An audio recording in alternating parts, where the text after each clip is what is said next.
सकाळ सकाळी उठून बाहेर येऊन बघितलं तर आमच्या दिवाळीचा आकाश दिवा आज निघत होता आणि तिथून पाठीमागं फिरून बघितलं तर आजी नुसते पैशावर पैसे मोजत होती बाबा. आणि आमच्या घराचं काय, तिथं तर नेहमीच पसारा असतो. हा पसारा बघून टेन्शन येतं की कोण आवरणार. मी तर नाही आवरणार. मम्मी कुठे बघण्यासाठी बाहेर गेले तर मम्मी आमच्या आतल्या रूममध्ये भांड्याचा पसारा काढत होती. बरं झाले आले बाई, एवढे भांडे ठेव एवढे भांडे. चालू बाई, आता तर उठले ग. अगं ये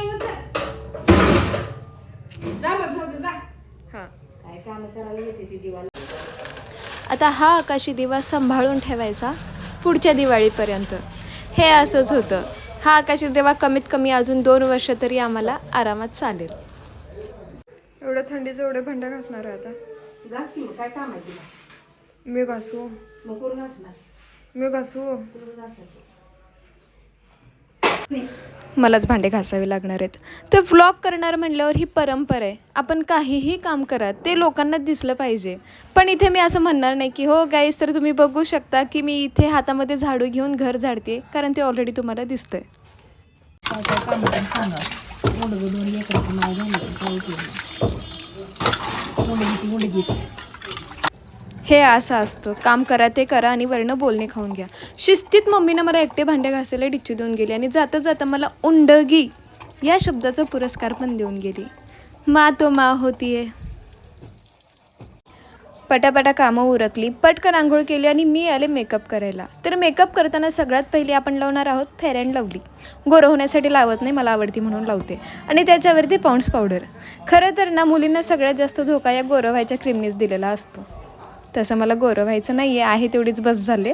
पण तरीही सांगावं असं वाटलं म्हणून सांगितलं. पोरींनो, मनाला लावून घेऊ नका प्लीज. खंडीला पेंडे पहिलेच केस लांब आहेत, त्याची काही हेअरस्टाईल करता येत नाही. त्यामुळं आपले छोटे छोटे बेबी हेअर्स पुढे घेऊन काहीतरी शायनिंग मारायची बस. ही आमची आत्या, मिसरी लवर. काय म्हणता, मशेरी मिसरी जे काही असेल ते असेल. हिला सांगितलं की मी आज ब्लॉग करणार आहे आणि त्याच्यामध्ये तुला व्हायरल करणार आहे. तर बिचारी तोंड झाकून मिसरी लावली, पण मिसरी लावलीच. आता खाली काही काम नव्हतं म्हणून वर आले गच्चीवर. इथं आल्यानंतर खूप साऱ्या गोष्टी आहेत, तुम्हाला दाखवते. 1 मिनिट. इथे हे समोर आहे विठोबाचं मंदिर. इथे एक्झॅक्ट समोर इथे आहे खंडोबाचं मंदिर. आणि ही माझी शाळा, जिल्हा परिषद प्राथमिक शाळा बाळे. अभिमान वाटतो या शाळेचा. खरं तर कधी असं सांगताना कमीपणा नाही वाटत की आम्ही मराठी शाळेत शिकलो म्हणून. इतकी छान शाळा माझी, खूप छान.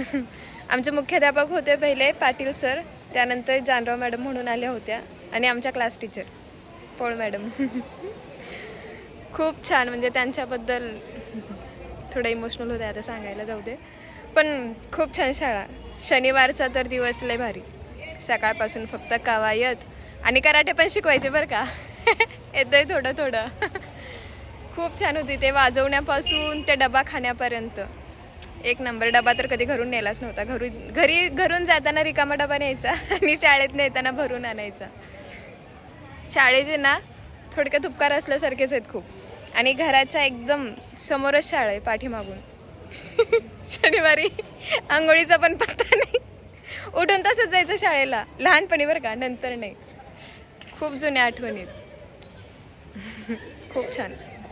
इथे ना बाळ्यामध्ये, माझं माहेर बाळ्यामध्ये, बार्शी रोड आणि पुणे रोडला जाताना जे कॉर्नर लागते ना बाळ्याचं, तिथून आतमध्ये इतकं म्हणजे डेव्हलप काहीच नव्हतं. आणि आता सहज जरी नजर मारली ना, हे इतकं सुंदर तर पहिले काहीच नव्हतं बरं का. हे अपार्टमेंट वगैरे सगळे आत्ता झालेले आहेत. पूर्ण मोकळं होतं इकडं समोर तर नुसत्या बाबळीच बाबळी होत्या. जळणाची सोय नुसती आमची. मम्मी आजोबा जायचे. आणि हे आमचं चिंचेचं झाड किती वर्ष जुनं आहे काय माहिती. आजी तर म्हणती बाबा असेल 80-90 100, काय माहिती बाबा किती वर्ष जुनं आहे नाही माहिती. इथं माहेरी असल्याचा एक फायदा असतो बरं का, आपल्याला काम काही करावं लागत नाही. शिव्या लय खाव्या लागतात. पण अजून पण 2 लेकरांची आई झाले तरी पण शिव्या खाव्या लागतात. आणि मला माहिती आहे ह्या गोष्टी सगळ्यांच पोरींच्या बाबतीत होतात. बस झालेलं वेळ झालं, वर आले. आमची मम्मी बोंबलायला लागेल, त्याच्या अगोदर खाली जावं लागतं. मम्मी मम्मी चहा करते का नाही मला सांग तेवढं. आ 4 दिवस आले घरी असं करते का मला?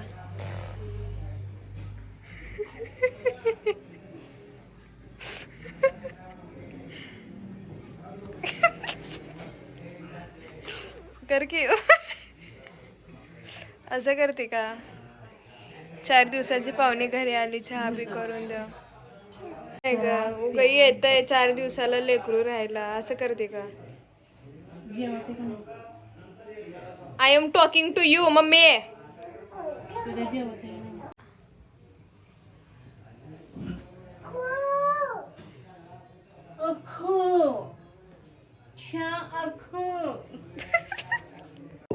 चहा करायचा म्हणून आत आले होते, पण इथं आल्यानंतर एक्स्ट्राचं काम मलाच लागलं. मस्त मटणाची भाजी लागणार होती, त्यासाठी डाळी वाटून द्यायची होती. ते झालं की लगेच पीठ बी मळायला लावलं. एवढं कोण आलेल्या घरातल्या पाहुण्याला काम लावत असते का बरं? असो. मम्मी यम्मे पीठ मळलंय. ते टाळा वरडायला लागलीस, काय कळते का नाही? पीठामुळे काय लय मोठा उपकार केली बघ एवढं पीठ म्हणून. काय बाबा आपला आपण हाताने चहा करून प्यायचं. बरं असतंय आपल्या नवऱ्याच्या घरी.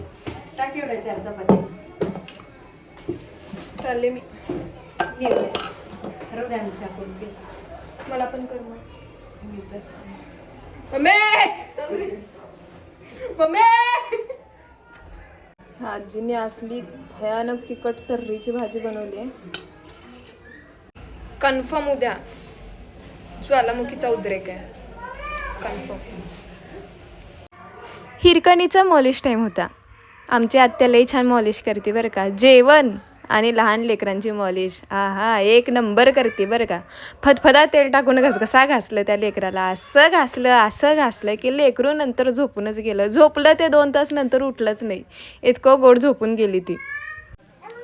काल मी तर हात लावलं की रडत. बरं झालं मी तुला शिकवलं एवढं सगळं, म्हणून आज तू इथे आहेस. बरोबर आहे. मग मी शिकवले म्हणून एवढं सगळं झालंय कल्याण. Thanks me later. मी का म्हणू? मी छान. चला शेवटी ते मळलेल्या पिठाच्या चपात्या करायच्या माझ्याच अंगावर आल्या. संपला दिवस किचनमध्येच. भेटूयात नेक्स्ट ब्लॉगमध्ये. आवडला असेल तर नक्कीच लाईक करा आणि नवीन चॅनलला सबस्क्राईब करा. थँक्यू.